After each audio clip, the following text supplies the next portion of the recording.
how would you evaluate China's performance in coordinating its COVID prevention and control with its social and economic development? And how do you see the solutions to the challenges China is facing in this regard?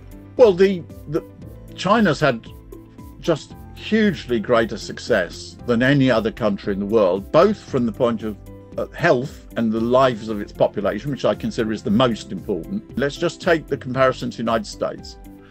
In China, the last time I looked at the data, it was around 5,400 people had died, which is bad, of course, but in the United States, it's over 1 million.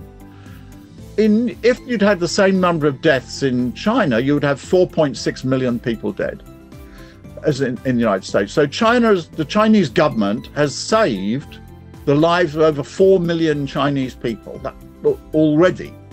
And people are still dying in the United States. That's the first thing. Secondly, look at the economic results. The West tries to claim that the health measures taken by the Chinese government are damaging for the economy, etc. And the West has taken the right policy on the economy. Well, firstly, I actually consider the lives of people is more important than the question of economic growth. But leave that aside, China has been far more successful economically than the United States in the last 3 years. So whether you look at it from a point of view of the economic angle or from the point of view of the human lives angle, China has been vastly more successful. So by every measure, China is more successful.